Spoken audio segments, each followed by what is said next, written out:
আসসালামু আলাইকুম। সাইপ্রাস এই নামটি শুনলেই অনেকেই মনে করেন যে সাইপ্রাস হচ্ছে একটি সেনজেনভুক্ত ইউরোপ কান্ট্রি। তবে এই বিষয়টি আগে জানা উচিত যে সাইপ্রাস যেহেতু দুইটি দেশ শাসন করে, এক হচ্ছে তুর্কি শাসন করেন সাইপ্রাস, আর এক হচ্ছে গ্রিস শাসন করে। অর্থাৎ একটি দ্বীপ দুইটি দেশ ভাগ করে দুই দেশের শাসনেই চলে।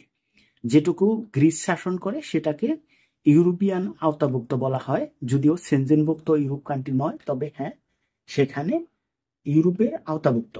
সেক্ষেত্রে আপনি ইউরোপ কান্ট্রি বলতে পারেন সাইপ্রাস, যেটাকে গ্রিস সাইপ্রাস বলা হয়। আর তুর্কি যেটুকু শাসন করে সেটা কিন্তু এশিয়ার মধ্যেই পড়ে, তবে হ্যাঁ এখানকার কালচার এবং কি বেসিক যে স্যালারি অবশ্য যেটাকে ইনকাম আমরা বলি, মাসিক যে ইনকাম, সেটা কিন্তু সেম ইউরোপের যে স্যালারিটা পায় মানুষ। যেমন 1 লাখের উপরে পেলেই তো বুঝেন যে ইউরোপের অনেক কান্ট্রিতে আছে যে 1 লাখ স্যালারি পাওয়াই যায় না, যেমন রোমানিয়া।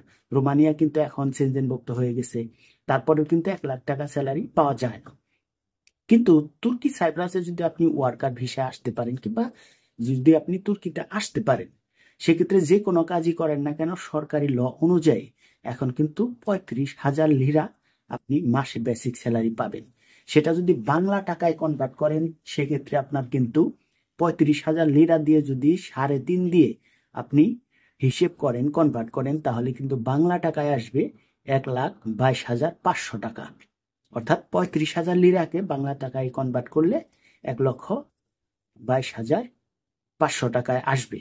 সেক্ষেত্রে আমি মনে করি যে শুধুমাত্র সেনজেনভুক্ত ইউরোপের আশা না করে আপনি যদি সাইপ্রাসেও আসতে পারেন, অর্থাৎ তুর্কি সাইপ্রাসেও আসতে পারেন, তারপরেও কিন্তু আপনি ইউরোপের মতো একটি ইনকাম করতে পারবেন। অর্থাৎ এখানে আসতে গেলে এখন মোটামুটি বলা চলে যে 6 থেকে 7 লক্ষ টাকা খরচ হয়। আর যদি আপনি নিজস্ব লোকের মাধ্যমে ভিসা বের করতে পারেন, আপনি যদি নিজের লোকের মাধ্যমে সাইপ্রাসে আসতে পারেন দালাল মুক্ত হয়ে, তাহলে কিন্তু 5 লক্ষ টাকার মাধ্যমে আপনি সাইপ্রাসে আসতে পারবেন। অনেকে আবার চিন্তা ভাবনা করে যে তুর্কি সাইপ্রাস না গিয়ে গ্রিস সাইপ্রাসে গেলে বুঝি হয় ভালো হয়। তবে অবশ্যই ভালো হয়, এখানকার চেয়ে একটু বেসিক স্যালারিটা বেশি। যেমন এখানে যদি 1,20,000 পান, তো আপনি যদি গ্রিস সাইপ্রাসে যান সেখানে মোটামুটি 1.5 লক্ষ টাকার মতো পাবেন। তবে সেখানকার ভিসা পাওয়াটা একটু টাফ। আরেকটা বিষয় হচ্ছে, আপনি তুর্কি সাইপ্রাস থেকেও কিন্তু গ্রিস সাইপ্রাসে যেতে পারবেন। অনেকেই গিয়েছে, এখনো মাঝে মধ্যেই এই তুর্কি সাইপ্রাস থেকেই অনেক লোক যায়।